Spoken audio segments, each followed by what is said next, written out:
नगर विधानसभा से भाजपा के लिए अभी दावेदारी कर रहे थे। ऐसे में अभी सारे जो पार्टी के कार्यकर्ता है वो अपने समर्थकों के साथ दावेदारी करने के लिए पटना पहुंचे हुए हैं और आप इस वक्त अपने घर पे ही आवास पे ही बने हुए हैं। देखिए, आपका बहुत बहुत धन्यवाद। आप मेरे यहाँ आए मेरे से प्रश्न पूछने के लिए और जनता तक पहुँचाने के लिए। देखिए, कैंडिडेट की टिकट मिलने के बाद और जीतने के बाद भी मुझे लगता है कि हर एक जो लीडरशिप है उसका काम होता है क्षेत्र में जाकर के जनता से मिलना, जनता की बात सुनना, और वही मैं काम कर रहा हूँ। जनता के बीच जा रहा हूँ, जनता की जो समस्याएं हैं उसको नोट डाउन कर रहा हूँ। सारे जो यहाँ के जो दावेदारी कर रहे थे विधायक के रूप में कि हम नामांकन लेंगे, वो लोग आज पटना पहुँचे हुए हैं। तो ऐसा नहीं लग रहा कि उसके अंदर कोई कमी रहा होगा इसलिए वो पटना पहुँचा हुआ टिकट मांगने के लिए? देखिए, इसका सही उत्तर तो जो लोग वहाँ पहुँचे हुए हैं वो लोग दे सकते हैं।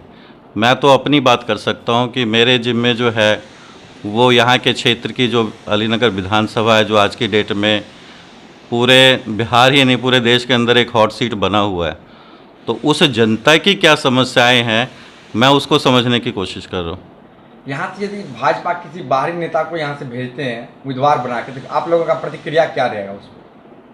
देखिए, स्पष्ट है, भाजपा का जो कैंडिडेट होता है वो कोई व्यक्ति विशेष नहीं होता है।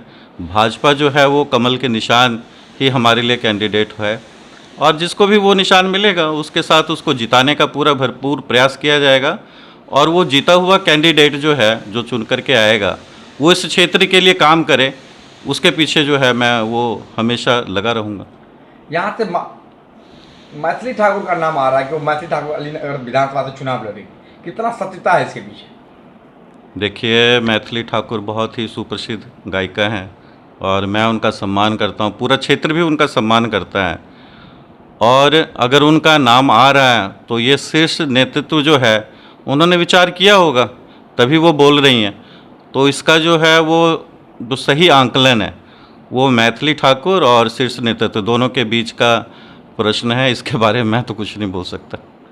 आपको ऐसा नहीं लग रहा है कि हमें टिकट नहीं मिला इसलिए हम नहीं गए हैं, घर अपने घर पे आवास पे बैठे हुए हैं? देखिए, टिकट जो नेतृत्व है वो भी उसी को देती है जो जनता के बीच में रहता है, जनता के बीच में काम करता है। और जब तक टिकट किसी को नहीं मिलती तो हर एक कैंडिडेट जो है पूर्ण रूप से आश्वस्त होता है कि मुझे ही मिलेगा।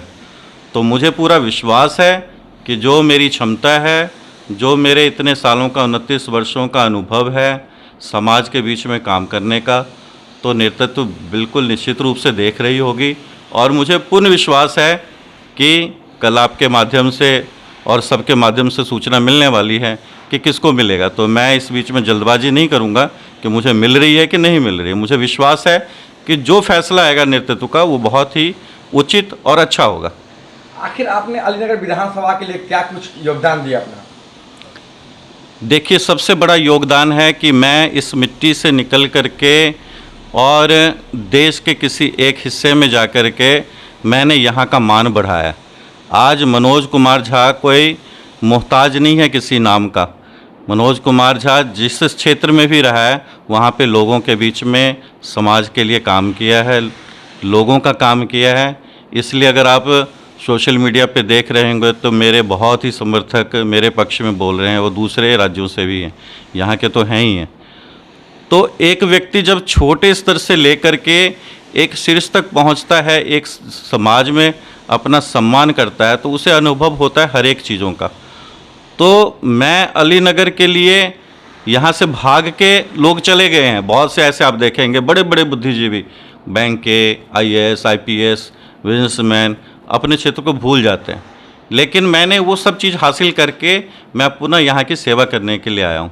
तो मुझे विश्वास है अलीनगर की जनता, यहाँ का जो समाज है, और मैं तो जा रहा हूँ, अभी देख रहा हूँ कि जहाँ भी जाता हूँ बड़े हर्षोल्लास से वो मुझे अपना रहे हैं और लोग कह रहे हैं कि आपके जैसे व्यक्तित्व की यहाँ आवश्यकता थी इस क्षेत्र को।